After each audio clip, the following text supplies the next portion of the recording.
You are alone on a 2-lane Texas highway in the late 1990s. Government issues sedan humming, dash clock glowing past midnight. The GPS suction cup to your windshield is a chunky gray brick that only does coordinates, and the printed directions in your lap say the same impossible thing 3 times: Mount Carmel, Federal Training Area. You remember that name. Everyone does. You were a teenager in 1993 when the news channels looped that grainy footage: Branch Davidians, ATF FBI, tanks, tear gas, 51 days of siege outside Waco. Then the 19th of April, the compound blossoming into fire on live television. More than 70 people died inside, including children. The questions never stopped. Who fired first? Who lit the final match? Whether the federal agents or David Koresh himself bore the greater blame. In our real timeline, the building burned to its foundation and was bulldozed, a bare field, a small memorial. That was the end. But in this timeline, the 19th of April fire is fierce but uneven. Firefighters get closer, faster, and pour enough water on the right corner that the lower level, storage rooms and a reinforced basement, survives, scorched but intact. In 1994, Justice Department lawyers quietly decide to preserve the substructure for evidentiary and training purposes. Years later, the FBI's Behavioral Science Unit proposes something new: rebuild a windowless research facility directly on the old Mount Carmel foundation. That is where you are heading now.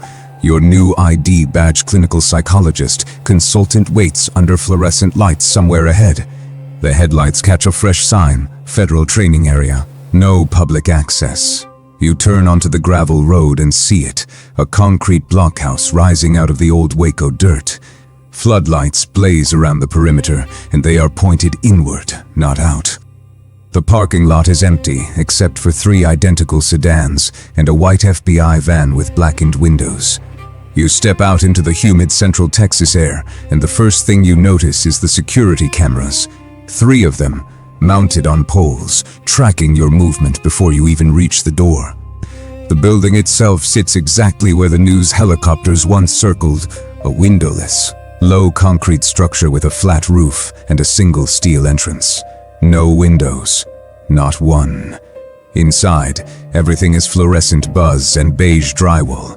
Classic 1990s federal decor, metal detectors, laminated evacuation maps with color-coded zones. Dell beige desktop computers humming in glassed-in offices, landline phones with buttons labeled in faded marker.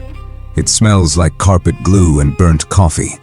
A woman in an FBI windbreaker is waiting in the small lobby. She extends a hand. Dr. Evelyn Klein, Behavioral Science Unit Liaison. Welcome to Project ASAPH. She hands you a badge on a retractable cord, your photo, your name, and beneath it, Project ASAPH, Consultant. You clip it to your jacket and follow her through a second door that requires her to swipe twice. Klein reminds you of the official story you signed up for back in Maryland. This is a controlled behavioral lab designed to study how people respond under stress. The subjects are volunteers from low-risk offender programs and former extremist groups, all fully consenting, all offered reduced sentences or early release in exchange for participation. The goal is to understand how groups fall under a charismatic leader, someone like David Koresh, and maybe, just maybe, prevent the next Waco from happening. You pass a small command center, CRT monitors stacked 3 high, VHS recorders in steel racks, reel-to-reel audio decks with spools slowly turning. One monitor shows a hallway that looks identical to the one you are standing in. Another shows an empty room with 2 chairs facing each other. Klein notices you looking. "We asked for someone like you specifically. We want this to be ethical." That lands like relief. You have spent years in academic psych departments where ethics committees blocked anything more controversial than surveying undergraduates. Here, someone is saying you can actually do good work. Real work. She unfolds a laminated floor plan and taps it against her palm. Your sessions will be on this level: therapy rooms, observation booths, subject quarters, everything above ground. You scan the layout. There is a red box over the lower section labeled simply Sublevel, restricted evidence. You point to it. "What is that?" Klein folds the map before you can study it further. Original storage from the 1993 investigation. Archived material. You will not need to go there. She moves on, walking briskly. You glance at a framed black and white blueprint hanging on the wall, an old investigative diagram from the siege. You stop. The therapy rooms on Klein's floor plan line up eerily with the old chapel and dormitories. They have rebuilt the facility directly over the original footprint, room for room. Your orientation packet is thick. Most of it is standard: health insurance, parking passes, internal phone directory. But the non-disclosure agreement is heavier than usual, 12 pages, single-spaced, and one line jumps out at you. All external communications subject to monitoring and archival. Your personal phone must stay in a locker at the entrance gate. Inside the facility, you are limited to internal extensions and locked workstations. You sign anyway. You have come this far. Klein leads you into the subject wing, narrow corridors, steel doors with small observation windows, each room lit like a hospital ward, bolted down beds. Intercoms mounted above the door frames. It feels sterile, controlled. She stops at a door marked observation, room 3, and hands you a manila folder. Your first case, subject 31, Mark H., former member of a small apocalyptic church in Oklahoma, volunteer. Here in exchange for a reduced sentence on weapons charges. You open the file. Mark is 32, no history of violence. Arrested for stockpiling unregistered firearms, minimal education. You feel the familiar clinical curiosity kicking in. Klein smiles. You will have latitude. Interview style is up to you. No time limits, no quotas. Just document everything. That also sounds like relief. No pressure, no script. You nod. She unlocks the observation booth and gestures for you to step inside. One-way mirror VHS deck on a metal cart already recording. A reel-to-reel audio backup spinning silently in the corner, and 2 chairs. Not 1, 2. On the second chair is a micro-cassette recorder, already running, labeled with your own name in black marker. What is that for? You ask. Klein glances at it as if she forgot it was there. Standard. We record the observer and the subject helps with bias review. She leaves before you can ask anything else. The door clicks shut behind her. You sit. Through the mirror you can see Mark H. already seated in the interview room, hands folded on the table, staring directly at the glass as if he can see you. When you press the intercom and introduce yourself, he smiles too quickly. We have been expecting you, he says. They said you would come back. You pause. Come back. You have never been here before. You ask him about his background, his church, his reasons for volunteering. But instead of answering, Mark starts describing the siege. Not his church Waco, the Branch Davidians. He talks about the sound of the Bradley vehicles, the pattern of the loudspeaker messages at dawn, the way smoke curled through specific air vents on the compound's east side. He describes it like he was there. Mark has never lived in Texas. None of these details are in his file. You lean forward. How do you know all this? Mark tilts his head toward the mirror. Same way I know they know about your sister's accident. Your stomach tightens. He recites details, date, location, the name of the hospital that you only wrote on your security clearance application. Information that should be locked in a federal database somewhere, not in the mouth of a subject you just met. You stand, leave the booth, find Klein in the corridor. You ask her, carefully, if subjects are being given staff files, to destabilize them. Some kind of test. She frowns, but not like she is surprised. File contamination. It happens. I will flag it for review. Then she softens. Help me rewrite the intake protocols. I want your input. It feels like you are being given influence. Trust. You thank her and walk back toward the observation wing, and that is when you hear it. Your own voice, muffled, distorted, but unmistakably yours, answering questions you do not remember being asked, talking about fears, past relationships, your reaction to Waco as a teenager. The sound is coming from behind one of the mirrored walls, an observation booth with the door locked from the outside. You stand there, hand on the cold metal handle. Your recorded voice still playing on the other side. What would you do? Hammer on the door and demand someone open it, risking being labeled reactive on your first day? Or pretend you heard nothing? Stay quiet, collect evidence first. You are still deciding when the corridor lights flicker once, twice, and a red sign above the far door blinks on drill in progress. The drill alarm stops almost as soon as it starts. You are still standing in the corridor, hand on the locked observation booth door, when the red light blinks off and the fluorescent hum returns to normal. Dr. Klein rounds the corner, clipboard under one arm, smiling like nothing happened. False alarm. We have to keep everyone on their toes. No evacuation, no procedure. Just a loud reminder that someone else controls the lights and the noise. She walks past you without waiting for a response. You sleep that night in a Spartan on-site dormitory metal frame bed, gray wool blankets stamped with a federal stock number, a plastic clock radio that picks up only static on FM. The room smells like disinfectant and old carpet. You lie there staring at the ceiling tiles, counting the water stains, trying to reconcile what you heard, your own voice distorted, answering questions you never sat for, with what Klein said about file contamination and bias review. Eventually you sleep badly. The next morning you decide to ground yourself, go digging. First stop, the HR office, a cramped room with filing cabinets lining one wall and a dot matrix printer stuttering on a metal desk. You ask the clerk, a bored woman in her 50s with reading glasses on a beaded chain, to pull your personnel file. She does. Continuous feed paper perforations still attached. You flip through it slowly. According to this file, you started here 3 months ago, not last week. Your stomach tightens. You keep reading. There are evaluation notes typed and signed your signature. Phrases like subject shows increasing compliance with immersion environment and agrees to deeper participation conditioned on secrecy. The printer date stamps are from 2 months ago. August, you were still teaching in Maryland in August. You ask the clerk if there has been a mistake. She shrugs. Computer says what it says. You take the file back to your dorm and sit on the edge of the bed, flipping through the pages again and again, searching for something that makes sense. Then you remember, landline, outside contact.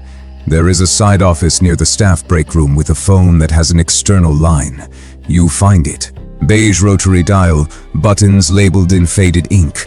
You call an old colleague at Quantico, someone you trust. The line crackles, poor connection, maybe the weather, but they confirm it. Your transfer paperwork only processed last week. You were cleared for departure from the academy on the 15th, less than 7 days ago. Relief floods through you. Reality check. You are not losing your mind. The outside world agrees on the timeline. You hang up, and then you notice it. The red hold button on the phone blinking slowly. Someone has been silently patched in. Listening Security Chief Munro appears in the doorway less than 2 minutes later. Tall, graying at the temples, all polite menace in a pressed suit. He leans against the doorframe and smiles. Outside calls need to be logged. Context is everything in a research environment. He does not threaten you. He just mentions the exact minute you place the call and the name of your colleague at Quantico. Then he reminds you that external communication protocols exist for a reason: operational security, subject confidentiality, the integrity of ongoing research. We are all on the same team here, he says, and leaves. You sit there for a long time, staring at the phone. Surveillance is total. Fine, treat it like an investigation. You have training, you have instincts, document everything, build a case. Mark's second session is scheduled for that afternoon.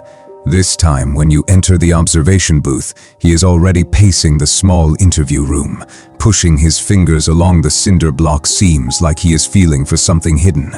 You press the intercom. Good afternoon, Mark. He stops pacing, looks at the mirror. What was the weather like the day you first drove here? You blink. Excuse me. The weather your first day. What was it like? Clear, you say. Hot, sunny. Mark shakes his head. No, it was overcast, gray. You could not see the sun until almost noon. You open your mouth to correct him, then stop. He sounds so certain. He has a vivid memory of your arrival, a memory you have not even solidified yet. Is he misdirecting you? Playing mind games? Or is the facility doing something to his sense of time and yours? You steer the conversation back to clinical ground. You ask him about his former church in Oklahoma, the sermons, the leadership structure. Mark softens, starts talking. He describes the siege drills they used to run practice scenarios where they would lock themselves inside the chapel and wait for the oppressors to come. He talks about how the pastor taught them to reinterpret every setback as proof of being chosen, every hardship as divine testing. It is good material. Usable, you record it carefully, labeling the VHS tape with neat handwriting, filing it in the rack with the others. A small victory. That night, you corner Dr. Klein in the corridor and ask her directly about the altered files and Mark's impossible knowledge. She listens, nodding thoughtfully, then invites you into a small conference room. There is a television on a metal cart and a stack of VHS tapes on the table. She presses play on one labeled Staff Empathy Session, S12. The screen flickers, and there you are, sitting in the subject's chair under harsh overhead light, answering questions. Your hair is the same length as now. Your clothes are similar, khakis, button shirt. The person off camera asks you about your fear of fire. You talk about your recurring dreams of watching Waco burn on television. You describe your belief about whether law enforcement can ever truly be neutral. The date code in the corner reads 2 months ago. You have no memory of this. Klein pauses the tape. We run everyone through a mild immersion scenario during hiring to see if they are fit for the environment. You consented. Sometimes stress blocks recall. She slides a consent form across the table. Your signature, your handwriting. It could make sense. Memory under acute stress can fragment. You know this. You have read the studies. But something is wrong.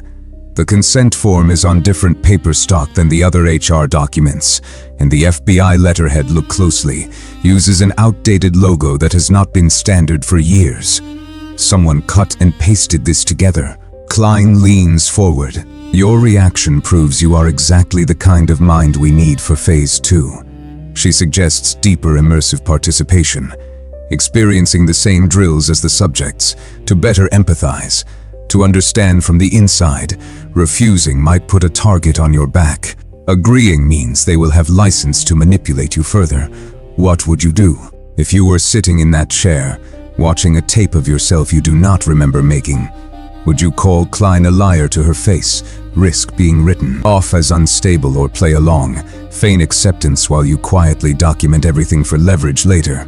Imagine making that choice right now. In a room with no windows and a door that locks from the outside. You tell Klein you need time to think. She smiles and says that is fine. Take all the time you need. That night, you lie awake in the dorm, the red exit sign glowing over the door. And through the vent above your bed, faint but unmistakable, you hear a recording of your own voice, repeating your Waco memories from the tape over and over, like a loop that will not stop. Sleep does not come. Instead, you spread photocopies across your dorm desk under the fluorescent buzz, a 1993 congressional report diagram of the original Mount Carmel compound and today's emergency evacuation map traced onto the same sheet with a pencil and ruler. You line them over each other against the window glass, using the moonlight as a makeshift light box. And there it is. The therapy rooms sit exactly where the children's dormitory once was. The observation booths line the walls where federal snipers took firing positions during the siege. Your own office, the one with the locked filing cabinet and the VHS rack, overlays what used to be David Koresh's private quarters. This is not coincidence. This is architectural memory. Someone rebuilt this facility on purpose, recreating the skeleton of the original compound, like a map written in concrete and drywall. It gives you something. A sense of control. If you can understand how they rebuilt this place, maybe you can predict what they are doing. Maybe you can see the pattern before it closes around you. The next day, you walk the perimeter during your lunch break, counting paces, comparing distances to the old aerial photos you memorized. From the front gate to the eastern corner, 142 steps. In the 1993 photos, the same distance. Exact match. You are standing on a foundation that never fully burned. In the staff break room that afternoon, you pour coffee from a machine that gurgles like it is dying. A woman in faded scrubs stands near the vending machine, a Virginia hospital badge still clipped to her chest, even though this is clearly not a Virginia facility. Her name tag reads Maria. Night shift nurse. She glances at you, then at the empty room, and speaks quietly. No one stays long at Camp ASAPH past Phase 2. You ask what that means. She walks to the corkboard by the door and taps the staff roster pinned there. Half the names from earlier months are crossed out in red pen, with a note beside each transfer. Sublevel B. Sublevel B. There is no Sublevel B on any map you have seen. Not in the safety manual, not in the evac diagrams, not in the architectural plans you pieced together last night. Maria lowers her voice. Some of them started talking about shutting this place down, asking too many questions. Next thing reassigned below, we do not hear from them after that. She opens a drawer beneath the coffee station and pulls out a plastic bin filled with unclaimed staff identification badges. Dozens of them. She hands you one, a psychologist, credentials from Georgetown, clinical focus in trauma and coercion. His CV is almost identical to yours. Same degree year, same dissertation topic, same professional trajectory. Where is he now? You ask. Maria just looks at you. She decides she trusts you. Maybe because you are asking the same questions he did. Maybe because she is tired of being the only one who notices. She tells you to meet her after lights out, near the east stairwell. She will show you something. That night, she swipes her key card at a door labeled Simulation Control, inside a narrow room lined with banks of monitors, each screen cycling through pre-recorded footage. At first, you think it is surveillance of the subjects. Then you realize the people on screen are wearing staff uniforms.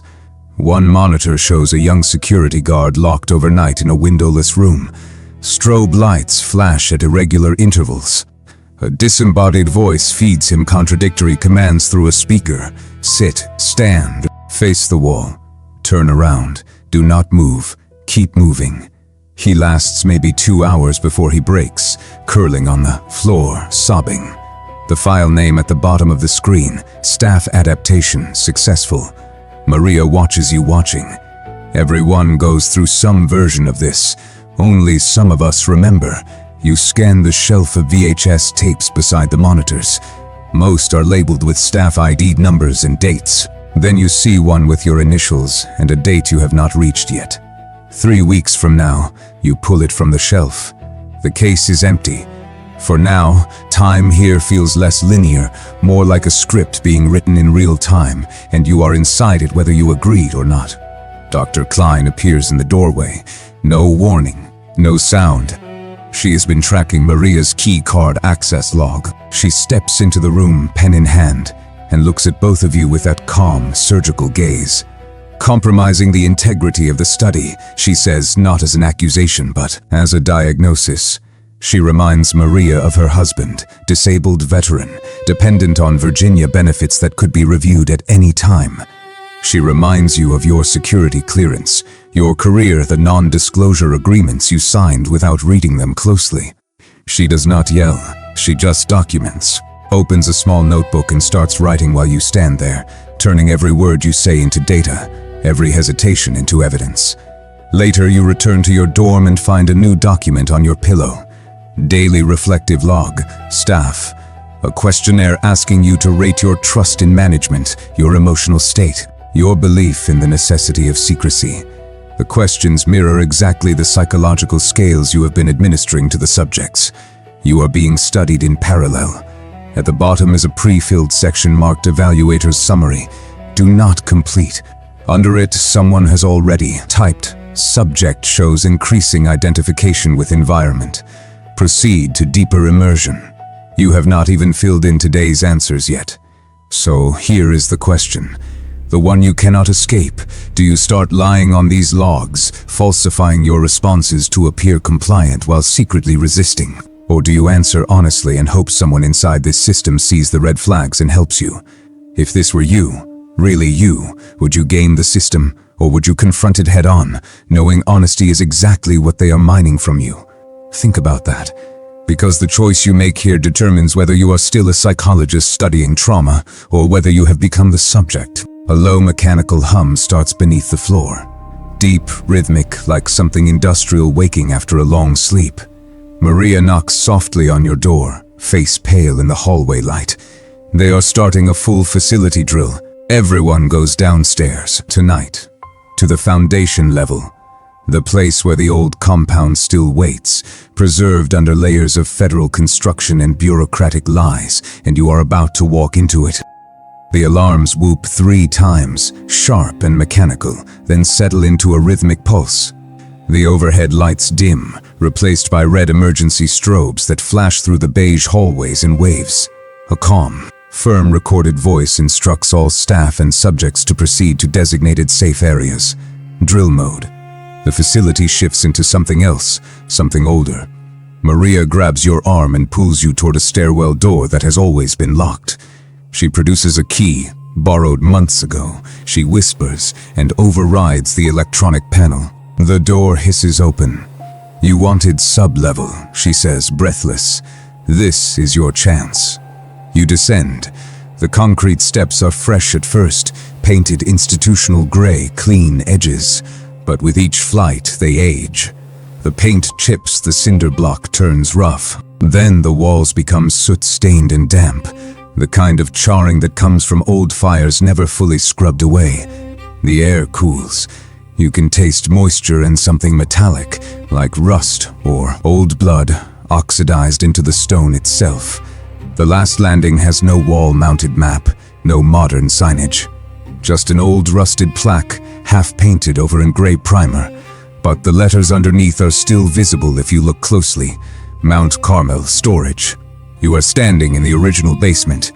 The safe area is not a modern shelter. It is a long, low corridor with ceiling pipes, blackened from heat, faint outlines of old shelving brackets still bolted into the walls. 10 people cluster here. 2 subjects in orange jumpsuits, 2 guards in tactical uniforms, Maria, you, and a middle-aged man with no identification badge. He stands just outside the field of the ceiling-mounted cameras, face slightly turned. When he catches you looking, he raises one finger to his lips. The recorded voice continues upstairs, looping its scripted instructions. But here there is only the hum of hidden ventilation and the sound of your own breathing. The guards explain this is a containment drill, practicing protocols for chemical leaks or external threats. They lock a heavy steel door behind the group. The sound echoes. You are sealed in. Without supervisors hovering, the subjects begin to talk more freely. One of them, a thin man with a South Carolina accent, insists he was promised a 6-month program. This is his 18th month. Another says he volunteered to avoid a prison sentence, but has never seen a lawyer since arriving. Their stories do not match the official version you read in the intake files. You start to see them differently. Not as dangerous extremists, not as cult deprogramming cases. Just people who got trapped inside an institutional experiment that never intended to let them leave. The UN-badged man steps closer, his voice quiet and conversational. "How are your empathy sessions going?" he asks, like he has been watching you for weeks, like he knows exactly what you have been thinking. Before you can answer, a hissing sound begins. Vented air, maybe. A faint chemical smell creeps into the corridor, something sharp and slightly sweet, like heated plastic or cleaning solvent evaporating under pressure. The guards exchange glances and put on simple filter masks. Then one of them pulls a single spare mask from a storage locker and tosses it into the middle of the group. "For whoever needs it most," he says flatly. It is framed as part of the drill. Decision-making under pressure. But the horror is immediate and systemic. Not a creature hunting you, but a system forcing you to choose who breathes easiest. 1 mask, 9 faces. If this were you, really you, who would you give it to? The oldest person. The one who looks sickest, the loudest, the one demanding it. Would you take it yourself to stay conscious and protect the others? Or would you refuse to choose at all and risk everyone's suffering equally? Think about that. You hesitate.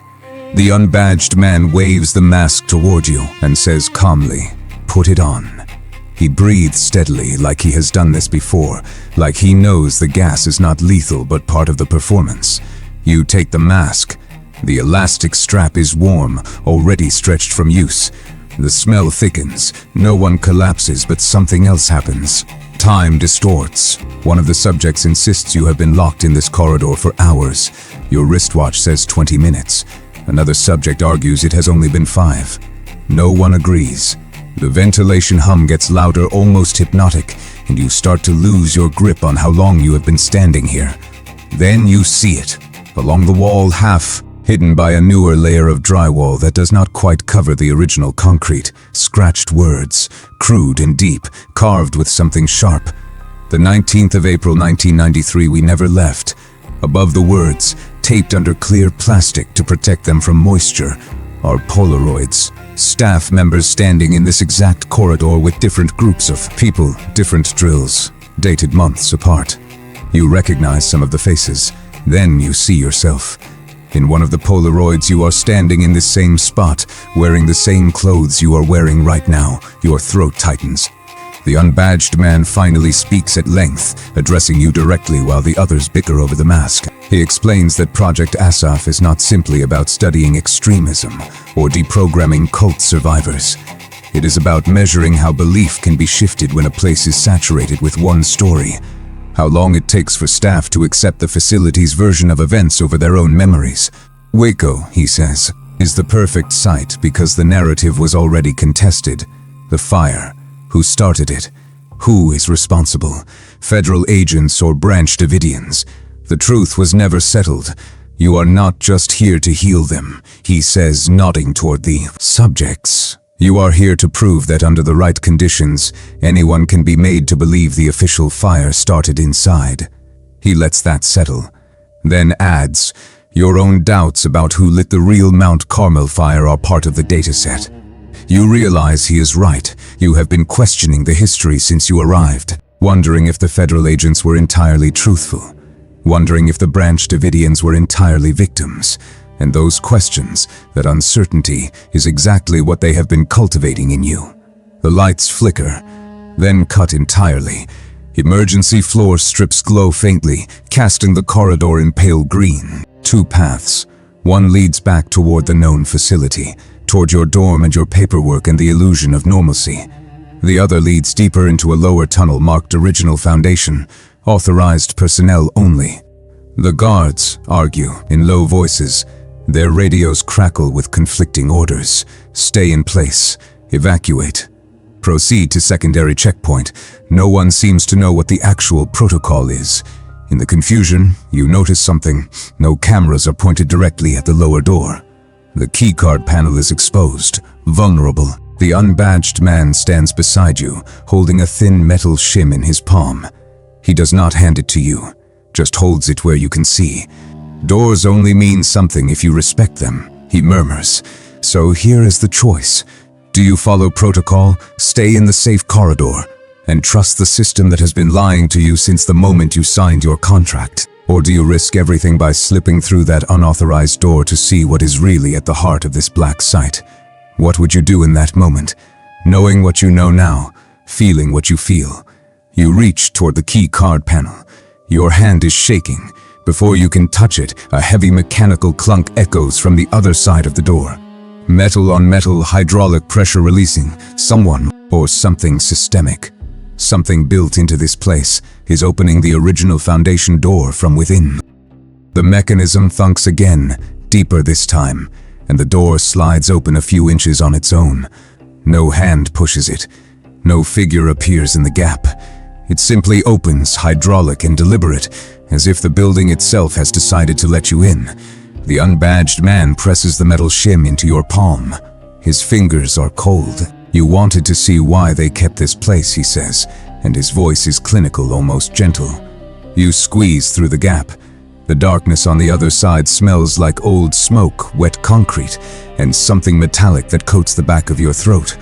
Maria hisses from the threshold that you are insane, but she does not follow.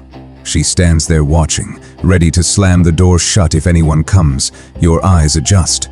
The space beyond is not just bare foundation. It is a reconstructed corridor.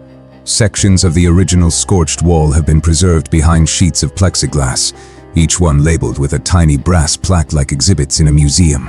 Point of origin: South Dorm, gas entry vent, a 3, recovered caliber .223, unmatched. This is not a black site. This is a curated crime scene. You move deeper.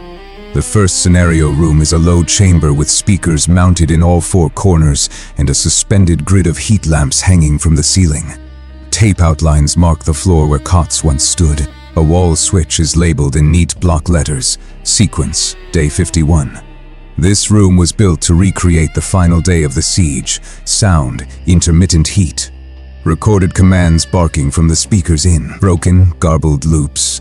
VHS decks line a metal rack along the far wall, each tape labeled with a staff identification number. You recognize some of them. The transfers Maria showed you in the personnel logs. They have been running people through simulated sieges, forcing them to choose between surrender, resistance, or compliance with orders that make no sense. Then they track how beliefs about Waco shift afterward. One tape in the rack carries your initials. The date stamped on the label is 3 weeks in the future. It has not been recorded yet, but the label is already there, printed and filed, as if they have written your choices before you make them. Your hands start to shake. You force them still. There is a narrow office carved into the concrete, its metal file cabinets stacked with red folders marked ASAPH, Cognitive Influence Trials. You pull one open. Inside are real memos referencing events you know, from history, the Oklahoma City bombing, the rise of militia groups in Montana and Idaho, Internal Department of Justice debates about how to handle domestic extremism without creating martyrs. The language is cold and bureaucratic, but the argument is clear. America's biggest vulnerability is narrative. Who gets to define what happened? Project ASAPH's charter, buried in the 3rd folder, frames the whole operation as a patriotic necessity. Develop techniques to stabilize contested events in the public mind by first testing them on staff and voluntary subjects. They are weaponizing belief, starting with Waco because the story is already fractured. No one agrees on what happened. That makes it the perfect laboratory.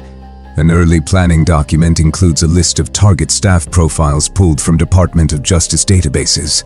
Names, backgrounds, psychological markers. Your own profile is on it.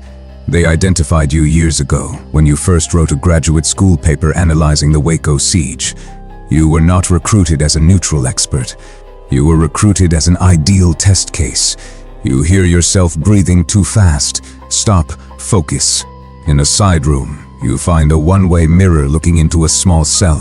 Inside is a man wearing what used to be a psychologist's badge, now relabeled Subject SBL-24. He sits perfectly still on a metal stool, eyes fixed on a television bolted to the wall. Grainy, looped footage of the 1993 fire plays over and over, but it has been edited subtly. In this version, there is no tank breaching the walls, no canisters of gas. The flames simply blossom from within the compound, spontaneous and inevitable. The narration you can faintly hear through the glass insists. Investigators confirm that fires were started by residents. His jaw moves silently in time with the words. He is mouthing them, believing them. Maria whispers from behind you that he is the last psychologist they hired before you. You find his file in a nearby cabinet. Your own intake notes are inside, repurposed as stimuli. Questions you asked, doubts you expressed, used to test his loyalty. If you fail their standards of stability or compliance, this is where you go. Into the Foundation to have your memories overwritten with the official version. The unbadged man finally identifies himself, quietly, like a confession. His name is Adler. He works for the Department of Justice's Office of Professional Responsibility. He claims he is here to decide whether ASAPH has gone off the rails, but he admits he is not neutral. He helped sign the early approvals. He believed in the mission. We thought we could inoculate agents against the next Waco, he says. Instead, they started experimenting on anyone who hesitated. He offers you a deal. If you help him gather internal evidence, memos, tapes, subject logs, he will get it in front of an oversight committee. Without someone on the inside, ASAPH will simply rebrand and move to another facility. It will never stop, but the price is steep. You must continue as a dual-role participant. You must allow yourself to be partially folded into Phase 2 so your reactions cannot be dismissed as outsider speculation. You have to let them study you while you study them. So here is the choice. The real one: do you step back through that foundation door and pretend you never saw this, preserving your job and what is left of your sanity? Or do you agree to be Adler's inside source, knowing it means letting the same system that broke SBL 24 get its hooks deeper into your mind? If this were you, really you, would you volunteer to be studied in order to expose the study? Think about that for a second. What would it take for you to say yes? The overhead speakers crackle. Dr. Klein's voice, calm and measured, orders all staff to report immediately for an unscheduled empathy drill. Adler looks at you and says flatly, "This is where they see how much of you is still yours." You return from the foundation with Adler's bargain ringing in your ears. The facility is already in drill mode. Sirens pulse low and steady. Lights dimmed to a perpetual dusk, emergency strobes taped over with red cellophane to cast the corridors in a siege. Like glow, the whole building feels like it has slipped into 1993 and cannot find its way back. Dr. Klein is waiting outside the stairwell. She is standing exactly where you expected her not to be, as if she knew which door you just came through. She greets you not with anger, but with something worse: relief. Almost maternal. "You are right on time for Phase 2, she says. She hands you a gray jumpsuit. It is identical to the uniforms the subjects wear, except there is a staff patch still sewn on the chest. Dual role, she explains. Observer participant. It will deepen your empathy and our data. This is how they make stepping into the cage feel like a promotion. You are escorted into a room you recognize from the Foundation scenario plans.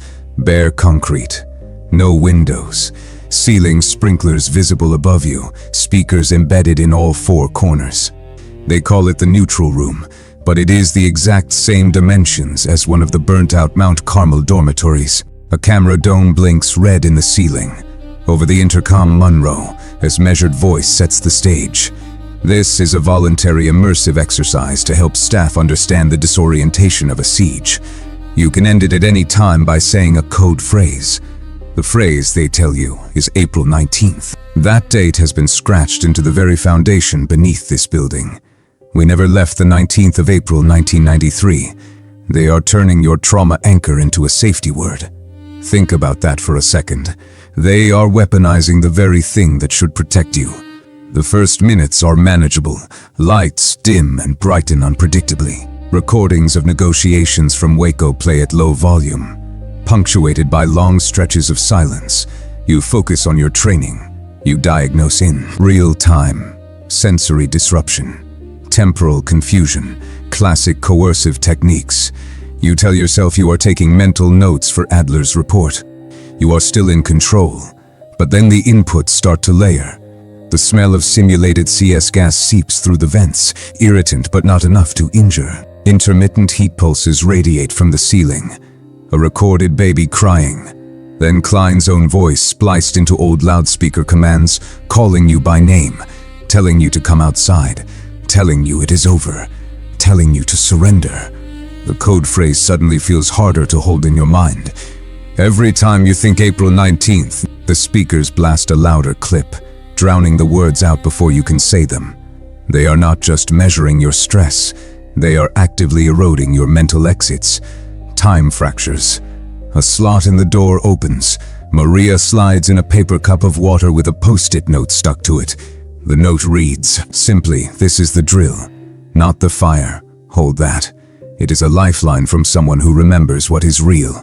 Anchoring to Maria's message, you start counting your breaths, making deliberate, clinical observations to keep your identity intact. You repeat silently, "Neutral room. Texas, late 1990s. Fluorescent ballast hum at 60 hertz. For a while it works. You even notice a pattern in the so-called random alarms that might map onto a control schedule. You are still thinking, still analyzing. Then the intercom crackles. Mark's voice comes through. Not Liv, recorded from your earlier sessions. He repeats your own questions back to you, twisted and sharp. How do you know what you remember is true? How do you know you were not in the compound? Then something more chilling. An audio clip of you describing your teenage memories of watching the siege on television plays through the speakers, but they have edited it, spliced in different details. A tank crashing through a wall at a timestamp when, in reality, the camera feed had cut to black. They are forcing your brain to reconcile two versions of the same memory, yours and theirs. A monitor high on the wall flickers on. It shows a live feed of the neutral room from above. You can see yourself sitting on the floor, but the time code insists you have been in here for 8 hours. Your watch says 90 minutes. You decide consciously not to say the code phrase. If you bail out now, Klein can mark you as non-compliant and escalate under the guise of deeper resilience training. If you endure, you can later write a detailed account for Adler. You turn their experiment back on them, deliberately narrating your thoughts out loud for the camera. I know this is a drill. I know my memories are being tested. I know what I saw on the Foundation. You are making a record they cannot fully redact. Eventually, the door opens. Klein stands there with a clipboard. Her expression is evaluating, not kind. She praises your insightful verbalization, calls it highly adaptive. Then she slides a new consent form under your hand. This one authorizes extended participation in immersive environments and limited cognitive restructuring aimed at stress inoculation. Refuse, and she suggests you may be too fragile for this assignment. You know that is code for Sublevel B, for the cell where SBL-24 sits mouthing the official version of history until it becomes the only version he can remember. Sign, and you are letting them legally justify deeper manipulation. So what would you do? Pen hovering over that form, the neutral room still pressing on your nerves. Would you sign intending to game the system from within? Or refuse, forcing a confrontation you are not sure you can win? You scrawl your name, but you deliberately miswrite the date. Instead of today, you write the 19th of April, 1993. A private act of rebellion, a breadcrumb trail for anyone who might look closely enough. Klein's eyes linger on it a beat too long. She understands the message, and that terrifies you more than anything else. After Phase 2, days blur together. You oscillate between normal-seeming work, sessions with Mark, staff meetings, paperwork, and surprise drills where time, sound, and narrative are scrambled without warning. You never know which version of reality will be waiting when you wake. Adler catches you alone in simulation control, reviewing your latest log. He whispers close enough that no microphone could catch it clearly. They are about to escalate. If we do not get the original evidence out now, none of this will matter. He slides a key card across the console. It bears an old Department of Justice logo, faded but official. Good for exactly one door, he says. Evidence, archive. Sublevel B. Your signed consent, the one you deliberately dated wrong, gives Klein cover to expose you more intensely. Adler wants you to use that access while she is distracted running extended scenarios on other staff. This is the window. Maybe the only one. You find Maria in the break room. She reads your face and nods before you say a word. You time your move during a compound-wide communications blackout drill. Phones go dead. Security cameras loop pre-recorded footage. Monroe announces over the public address system that for the next 2 hours, everything said and done on site is off record. A chilling slogan in a place like this. You slip through a service corridor descending deeper than before. Past the preserved foundation into a newer, rawer concrete space that smells of damp earth and old paper. The evidence archive door accepts Adler's card with a grudging beep. Inside, rows of metal shelving, humidity-controlled air, battered cardboard boxes, stamped Mount Carmel originals. For the first time since you arrived here, you feel like you are ahead of them. You open boxes containing things you remember only from grainy news photos, charred hymnals, melted rifles, children's shoes small enough to break your heart, fire-damaged cassette tapes of David Koresh's sermons, their labels curled and blackened.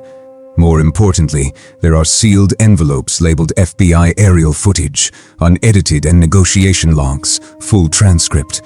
This is the raw material from which the public story was cut. One tape case is marked CS deployment, vent, A 3, internal review only.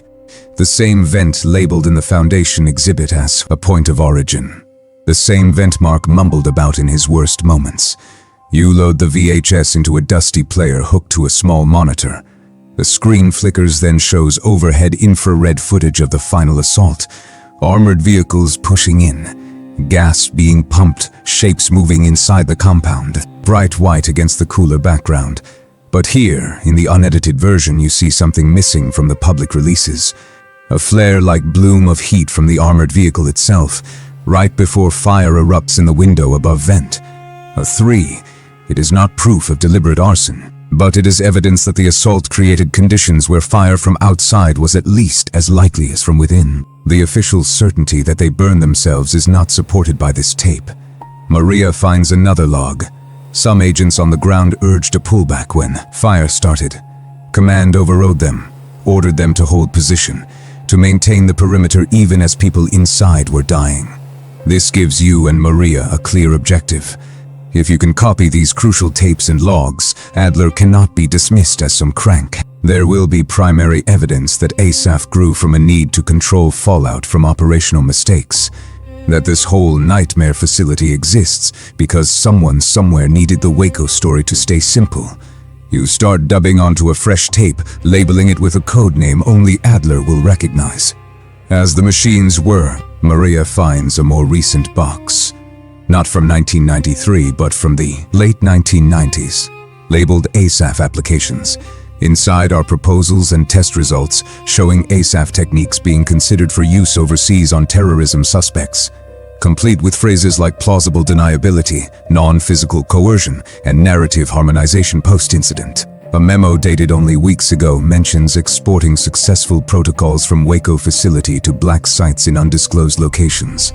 The Mount Carmel Foundation is just the prototype, a proof of concept for something much larger. Then you uncover a personal blow and intake packet labeled with your name, dated years before you actually came here. It includes a psychological profile from grad school, notes on your family, even a partial transcription of a private therapy session you once had after your sister's accident. Material that should have been confidential, protected. The federal government has been mining your life for levers long before you applied for this job. In the margin, someone has scribbled, likely to cooperate if given ethical framing. You are not just any subject. You are a calibration point.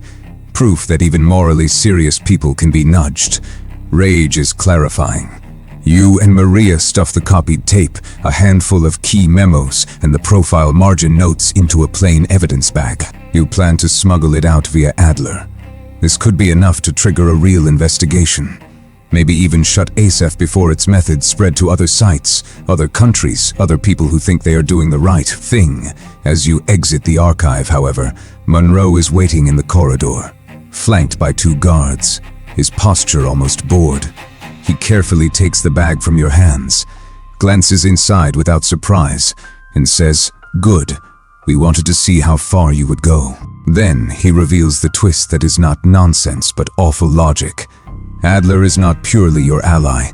He is part of the design. The Office of Professional Responsibility's role in ASAPH includes testing whether dissent will self-organize, whether ethical resistors like you will gather evidence or fold. Adler has been measuring not just Klein, but you, watching to see if you would fight or break. Standing there caught, would you still trust Adler at all? Use him as a conduit for whatever truth you can salvage, or cut him off entirely, knowing he is as compromised as the system he was supposed to police. What would you do? Monroe orders you and Maria taken below for reassignment. The elevator descends, past all the marked floors.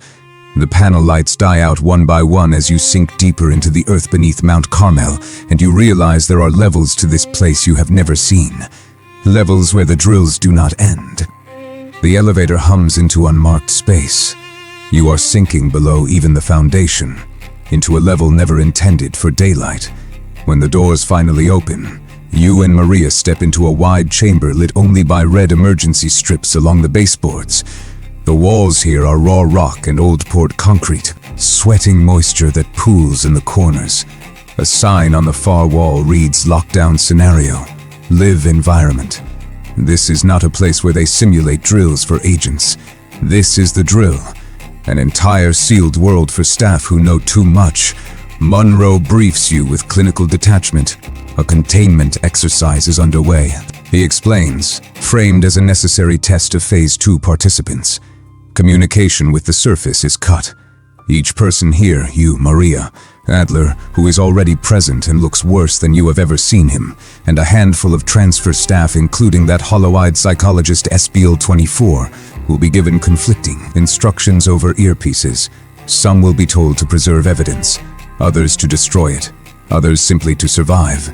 The scenario is designed to see which impulse wins when oversight fails. Loyalty, truth, or self-preservation. It is Waco in miniature, played out among the people who studied Waco. Adler looks shame-stricken. He admits, voice-breaking, that yes, his role includes triggering lockdown when he deems a staff member a narrative risk, and he flagged you. But he did not expect them to sweep Maria into it as well. He quietly tells you there is still one vector out, a hardened line tied to an off-site record center used for secure archival backups.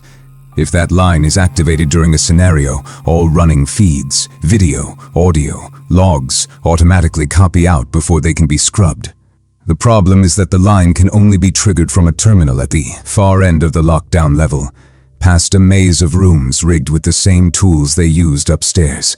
Gas vents, strobe lights, pre-recorded cries, false time displays, and each of you has been given a different mission via your earpieces. Maria hears a calm voice telling her to follow your lead. Your earpiece instructs you to protect operational integrity by securing any evidence in a burn room. Adler's orders, you later learn, are to observe and not intervene. SBL-24, who has barely spoken before, mutters that he remembers this scenario from last time, even though the official doctrine says lockdown is used only once. Evidence that this is all a loop, that people have been cycled through this horror before, broken, and then quietly disappeared from the records. You make a conscious choice. You yank the earpiece out and toss it aside. You tell Maria the truth about the secure line. In a hushed impromptu council at the edge of a dripping corridor, you and the small group hash out a plan. Split responsibilities. Move together until the stimuli break you apart. Use pre-agreed signals, taps on pipes, repeated phrases. You are building your own counter-narrative inside their maze. As you advance, the lockdown level comes alive around you. Doors slam behind you, alarms stutter. Recorded negotiations from 1993 play over hidden speakers. But with the names changed, now they are using your names as stand-ins for cult leader and chief negotiator. Your voice, distorted, saying things you never said. Maria's voice pleading with someone called Control to let the children out. Lights flicker, sometimes revealing scorch marks on the walls that might be stage dressing, might be from actual, past fires. You pass a burn room. Inside are half-melted hard drives and stacks of videotape reduced to warped black bricks. You are being shown, graphically but not gory, what happens to records when narrative control is absolute. The group starts to fracture. SBL-24 panics and runs toward a door promising exit, which you know from your mental map overlays, leads only back into a cul-de-sac of old storage cells. Maria coughs as a mild irritant gas seeps from a vent. Even if it is not lethal, it clouds thinking. The speakers whisper conflicting countdowns, 5 minutes to purge, 10 minutes to decision point. Time itself becomes a weapon. Adler hesitates, paralyzed between his observer conditioning and his earlier resolve to help you. You reach the secure line room, a cramped control station with a single old terminal and a reel-to-reel backup machine. A key switch on the console is labeled Archive Mirror Remote.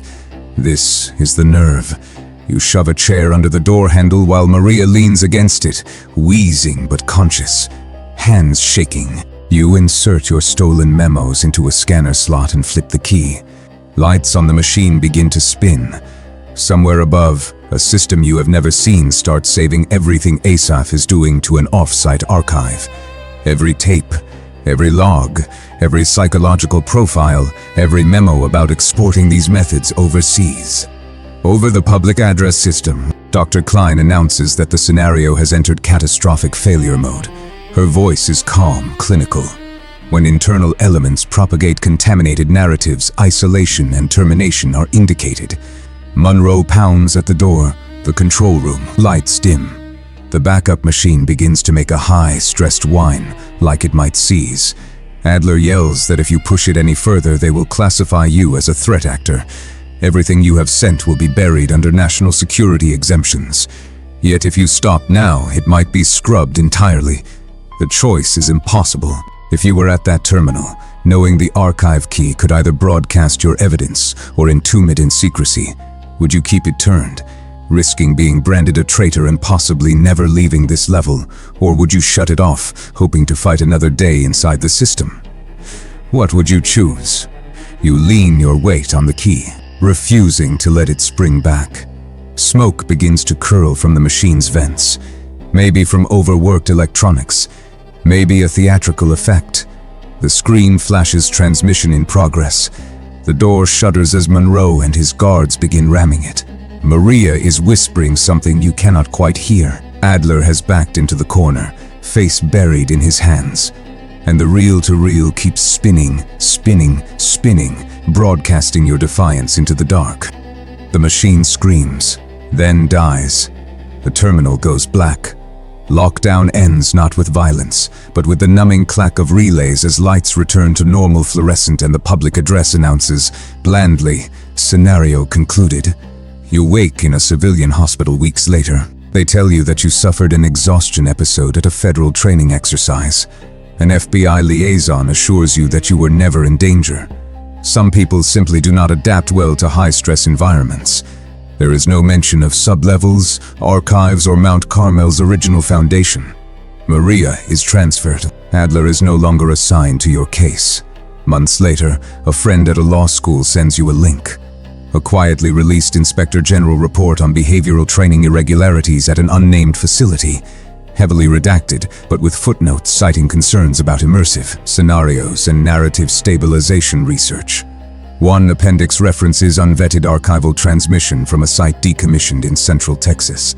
The Mount Carmel black site is shut down, at least on paper, yet the report recommends retaining relevant methodologies for deployment in appropriate theaters. You recognize phrasing from ASAPH proposals echoed in post-September 11th memos. Enhanced interrogation. Cognitive restructuring. The physical foundation at Waco may be sealed, but the techniques have migrated as adaptable as any doctrine. The black site did not end. It just unbolted itself from the place where the fire started. You still have your memories, however fractured. Copies of a few documents they missed. You cannot publish classified evidence, but you can teach, write, talk. Seed doubt about any story that arrives too perfectly packaged with heroes and villains. Every time you hear Waco reduced to a one-line explanation, they burn themselves. The feds murdered them. You recognize what is happening. Someone else is controlling which footage and which words people get, which narrative survives. What would you do with that realization? Cling to one story for comfort, or live with the discomfort that no official account is ever complete? If this story made you think differently about what you have been told, leave a comment about how you would have acted in that sealed room. Subscribe if you want more horror grounded in real history. Share this with someone who needs to hear it. Remember, some foundations are never really cleared. They are just built over, layer by layer, until only the paperwork remembers what burned underneath.